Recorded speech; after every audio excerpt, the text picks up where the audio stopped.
Good morning. Welcome to Google I/O.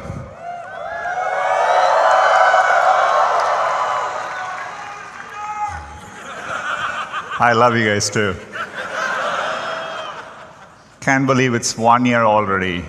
It's a beautiful day. We're being joined by over 7,000 people, and we are live streaming this, as always, to over 400 events in 85 countries.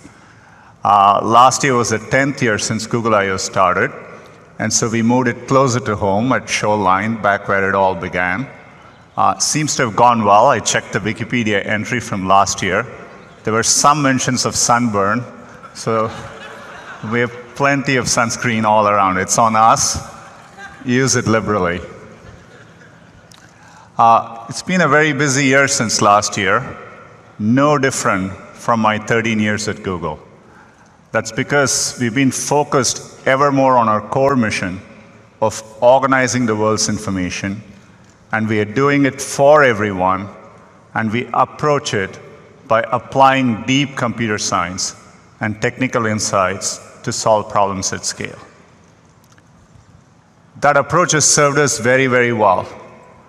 This is what has allowed us to scale up 7 of our most important products and platforms to over 1 billion monthly active users each. And it's not just the scale at which these products are working. Users engage with them very heavily. YouTube not just has over 1 billion users, but every single day, users watch over 1 billion hours of videos on YouTube.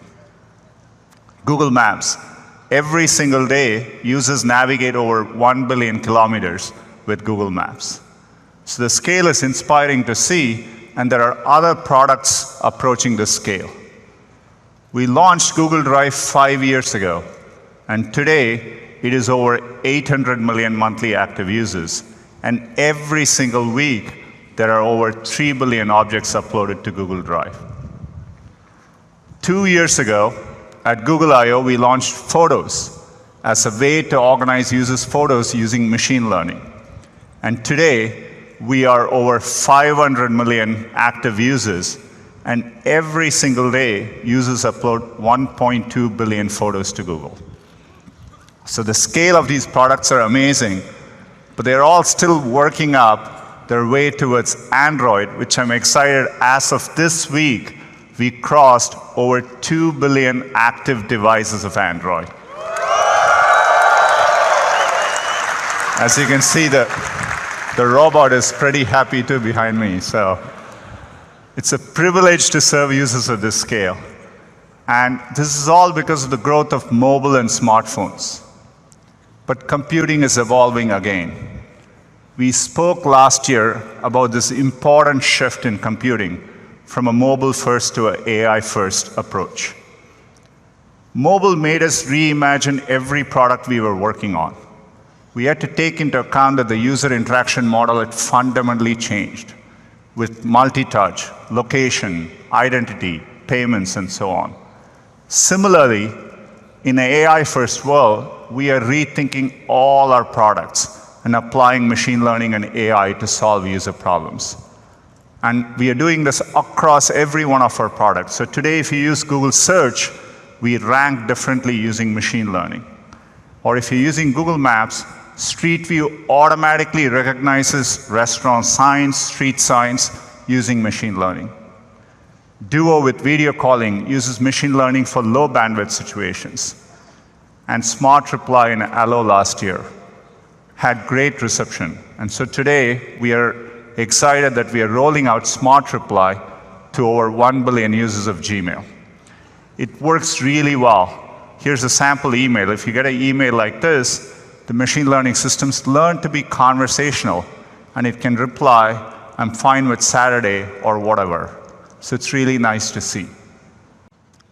Just like with every platform shift, how users interact with computing changes. Mobile brought multi-touch. We evolved beyond keyboard and mouse. Similarly, we now have voice and vision as two new important modalities for computing. Humans are interacting with computing in more natural and immersive ways. Let's start with voice. We've been using voice as an input across many of our products.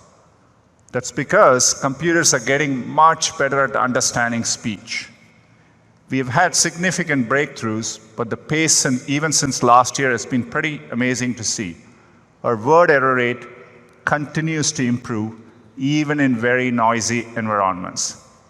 This is why, if you speak to Google on your phone or Google Home, we can pick up your voice accurately, even in noisy environments. When we were shipping Google Home, we had originally planned to include 8 microphones so that we could accurately locate the source of where the user was speaking from. But thanks to deep learning, we use a technique called neural beamforming, we were able to ship it with just 2 microphones and achieve the same quality.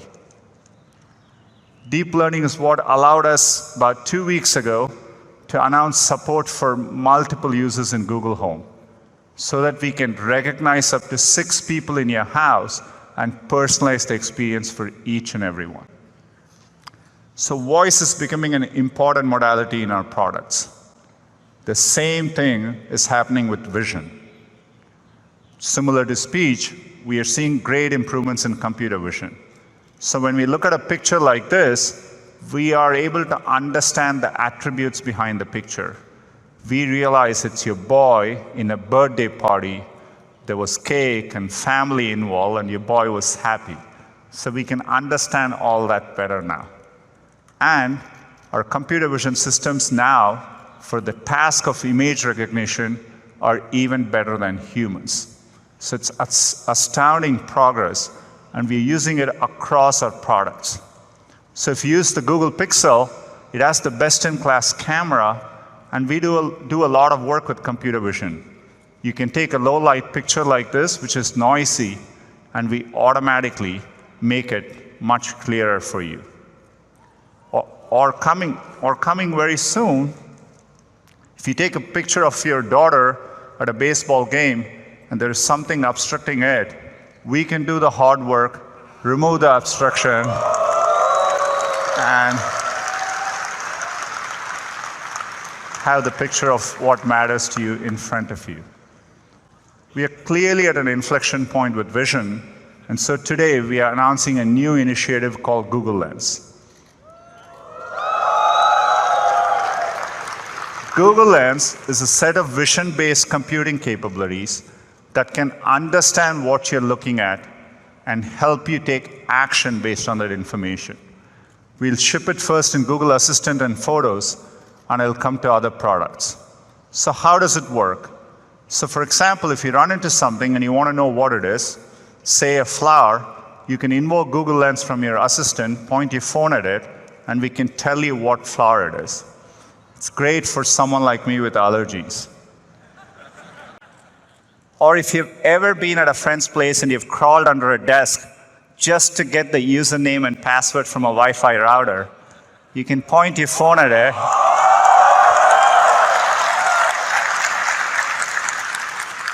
and we can automatically do the hard work for you.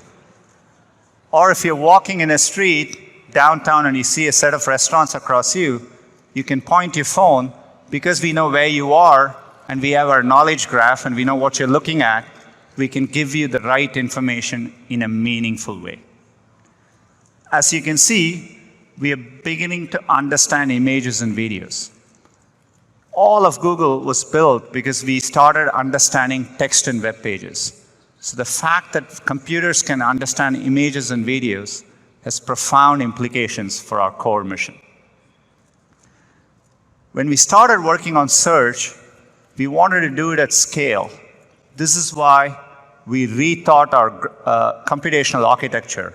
We designed our data centers from the ground up, and we put a lot of effort in them. Now that we are evolving for this machine learning and AI world, we are rethinking our computational architecture again. We are building what we think of as AI-first data centers. This is why last year we launched the tensor processing units. They're custom hardware for machine learning. They were about 15 to 30 times faster, and 30 to 80 times more power efficient than CPUs and GPUs at that time. We use TPUs across all our products. Every time you do a search, every time you speak to Google.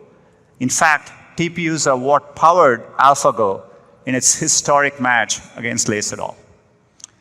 As you know, machine learning has two components.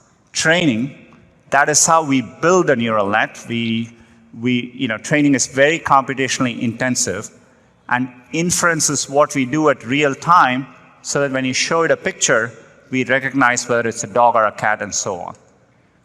Last year's TPU were optimized for inference. Training is computationally very intensive. To give you a sense, each one of our machine translation models takes a training of over 3 billion words for a week on about 100 GPUs. So we've been working hard, and I'm really excited to announce our next generation of TPUs, cloud TPUs, which are optimized for both training and inference. What you see behind me is one cloud TPU board. It has 4 chips in it, and each board is capable of 180 trillion floating point operations per second. And we have designed it for our data centers so you can easily stack them. You can put 64 of these into one big supercomputer. We call these TPU pods, and each pod is capable of 11.5 petaflops. It is an important advance in technical infrastructure for the AI era. The reason we named it Cloud TPU is because we are bringing it through the Google Cloud Platform.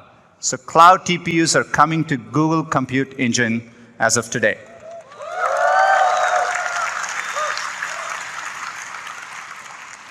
We want Google Cloud to be the best cloud for machine learning. And so we want to provide our customers with a wide range of hardware, be it CPUs, GPUs, including the great GPUs NVIDIA announced last week, and now cloud TPUs. So this lays the foundation for significant progress.